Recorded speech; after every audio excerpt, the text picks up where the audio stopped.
코난은 셜록 홈즈를 좋아하는 추리 체험 여행에 참여하게 됩니다. 산장에 가니 산장 주인이 셜록 홈즈 코스프레를 하고 있습니다. 셜록 홈즈가 하루 5끼 정도 먹으면 저렇게 될 것 같네요. 꽤나 많은 사람들이 모였습니다. 그때 봤던 초코맛 남도일 하인성도 왔네요. 이 새끼는 온 이유가 남도일을 찾기 위해서라고 하네요. 남도일 사생팬 수준입니다. 존나 무섭습니다. 산장 주인에 따르면 내일부터 일정이 있다고 합니다. 내일 저녁 식사 후에 벌어지는 퀴즈 대회에서 우승을 하게 되면은 셜록 홈즈의 책 초판본을 준다고 하네요. 근데 퀴즈 대회 참가 자격이 홈즈 상식 첫 문제를 990점 이상으로 통과해야 된다고 합니다. 첫 문제를 만들어내는 것도 신기한데 990점 이상을 맞으래요. 그냥 존나 주기 싫은 것 같습니다. 컨닝을 방지하기 위해서 폰도 걷습니다. 근데 폰 걷는 사람이 세모에서 머리 기른 것 같습니다. 그림 그리기 싫었나봐요. 열심히 풀고 있는 코난 100점이다. 990점이 통과인데 100점이라고 좋아하고 있습니다. 병신인 게 틀림이 없어요. 다음날 저녁이 됐습니다. 근데 웬일인지 산장 주인이 보이지가 않습니다. 기다리다 지친 사람들은 하나둘씩 떠나갑니다. 결국 소수만 남았네요. 근데 밖에서 차가 움직이고 있습니다. 산장 주인이 타고 있네요. 차는 절벽을 향해서 가고 있습니다. 뭔가 잘못됨을 느낀 코난과 하인성은 따라가기 시작합니다. 불러보지만 산장 주인은 대답이 없습니다. 죽었거나 기절한 것 같네요. 그리고 차 안에서는 이상한 소리가 들리고 있습니다. 결국엔 차를 막지 못했고 절벽으로 떨어져 폭발하게 됩니다. 사람들을 모으고 조사를 하기 시작합니다. 하인성은 옆에서 계속 알짱대는 코난이 의심스럽습니다. 이제서야 의심을 한다는 게 놀라울 뿐입니다. 경찰에 신고를 하러 전화기를 찾았는데 전화기가 다 부서져 있습니다. 심지어 자동차들의 연료도 다 새어나갔다고 합니다. 모두 이곳에서 나갈 수 없게 됐네요. 나가지 못하게 만든 건 범행이 아직 안 끝났다는 소리입니다. 근데 갑자기 섹시한 누님이 범인을 알겠다고 어그로를 끕니다. 그래서 누구냐고 물어보는데 응 안 알려줌 하면서 나가버립니다. 안경남은 혼자서 가면 위험하다고 따라가네요. 미란이가 말하길 아까 저 섹시한 누님이 점심때쯤 남의 방 쪽을 서성거렸다고 합니다. 자신과 마주치니 시험지를 숨겼다고 하네요. 컨닝하려고 한 것 같습니다. 안경남이 돌아왔습니다.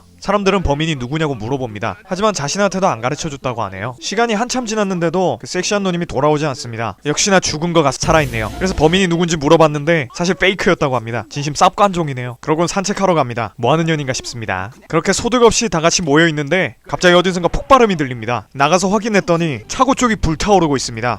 제발 안돼, 빨리 불 좀 꺼줘요. 책이 다 타겠어요. 그런데 코스염 아저씨가 사람보다는 책을 걱정하고 있습니다. 차에 책이 있는 건 어떻게 하는 걸까요? 그리고 차 안에선 아까 그 섹시한 누님으로 추정되는 시체가 있었습니다. 범인을 알고 있어서 죽은 것 같습니다. 관종이 아니라 진짜였네요. 이 상황에 대해서 추리하고 있습니다. 10년 된 친구 마냥 서로 대화를 나눕니다. 코난 이 새끼는 자기가 남도이란 사실을 숨길 생각이 없는 것 같아요. 어떻게 추스리고 사람들이 다 같이 모여 있습니다. 코스염 아저씨가 갑자기 어떤 쪽지를 보여주면서 하마터면 내가 죽을 뻔했다고 합니다. 시간도 비슷하고 아까 그 섹시한 누나도 차에서 죽었으니 진짜 죽을 뻔한 것 같습니다. 그때 갑자기 정전이 일어납니다. 코스염 아저씨가 밝히기 위해서 라이터를 꺼내듭니다. 누군가가 코스염 아저씨를 얼음 송곳으로 찌릅니다. 다행히도 목숨에는 지장이 없습니다. 그리고 창문은 깨져 있네요. 그리고 코스염 아저씨는 산장 주인과 무슨 관계가 있냐는 질문에 산장 주인의 책 아이린 애들러의 조소라는 책 출판을 도왔다고 합니다. 유명한 아저씨가 범인은 창문을 깨고 도망갔다고 계속 옌병하니까 하인성은 의자를 보여주면서 저걸로 유리창을 깬 거다. 저기로 도망갔다면 왜 의자가 여기로 집어넣어져 있겠냐 라고 하면서 범인은 이 안에 있다고 말해줍니다. 하인성은 옆에서 코난이 추리하는 걸 보면서 이 새끼 남도일인 것 같다는 생각을 합니다. 사건을 해결하기 위해 첫 번째 사건부터 되돌아보고 있습니다. 사건 당시 산장의 주인은 이상하리만큼 몸이 안 움직였습니다. 아마 사후 경직 때문이었던 것 같습니다. 사람은 죽은 후 30분부터 몸이 굳기 시작하는데 사후 30시간이 지나면 완벽히 굳어서 움직이지 않는다고 합니다. 그리고 70시간 후부터 굳었던 몸이 풀린다고 하네요. 그러던 중 코난은 사건의 전말을 알아내게 됩니다. 근데 평소처럼 유명한을 재운 다음에 사건을 해결해버리면 하인성이 의심할 거라고 생각합니다. 그래서 어떡하지 하다가 맞고 뒤져라는 식으로 하인성한테 마취침을 쏴버려요. 새끼 완전히 또라이입니다. 근데 존나 신기한 게 마취침 맞은 애들은 이렇게 근엄하게 잠들어요. 추리를 시작하는 코난. 범인은 바로 아까 그 안경 낀 남자를 지목합니다. 일단 첫 번째 사건부터 보겠습니다. 일단 범인은 하루 전에 산장 주인을 브레이크를 밟은 상태로 죽였습니다. 시동을 걸어놓고 사후 경직이 서서히 풀리면 차가 출발하는 거였습니다. 근데 사후 경직 30시간까지는 몸이 완전히 굳어있다고 했던 거 기억하시나요? 하지만 온도를 35도 이상으로 해놓으면 25시간에서 30시간 안에 사후 경직이 풀린다고 합니다. 차에서 들리던 이상한 소리는 히터 소리였네요. 이건 충분히 들킬 수 있을 만한 트릭이었기 때문에 차를 절벽에다 떨어뜨림으로써 트릭을 완성하게 됩니다. 그러자 안경남은 두 번째 사건은 어떻게 설명할 거냐고 물어봅니다. 두 번째 사건은 그 코스염 아저씨에게 준 쪽지처럼 그 누님에게도 똑같이 차 밑에 보면 홈즈의 책이 있을 거라고 속였습니다. 차는 연료가 센 상태여서 가연성인 휘발유가 차 내부에도 있었습니다. 차 내부가 어두워서 라이터로 불을 밝히려는 순간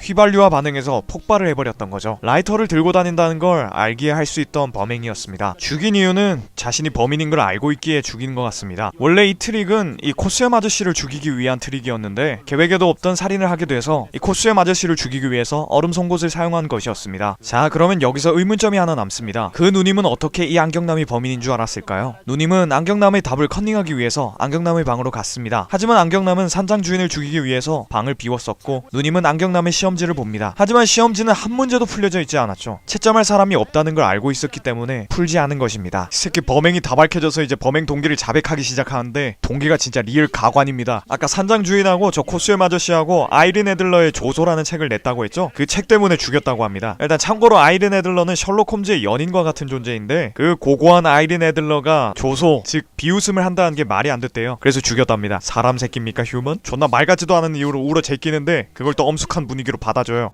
너네 뭐냐? 사건은 해결되고 마취된 상태에서 코난의 추리를 다듣고 있었던 하인성은 코난이 남도일이란 사실을 알아냅니다. 지금까지 추리 여행에서 일어난 일이었습니다.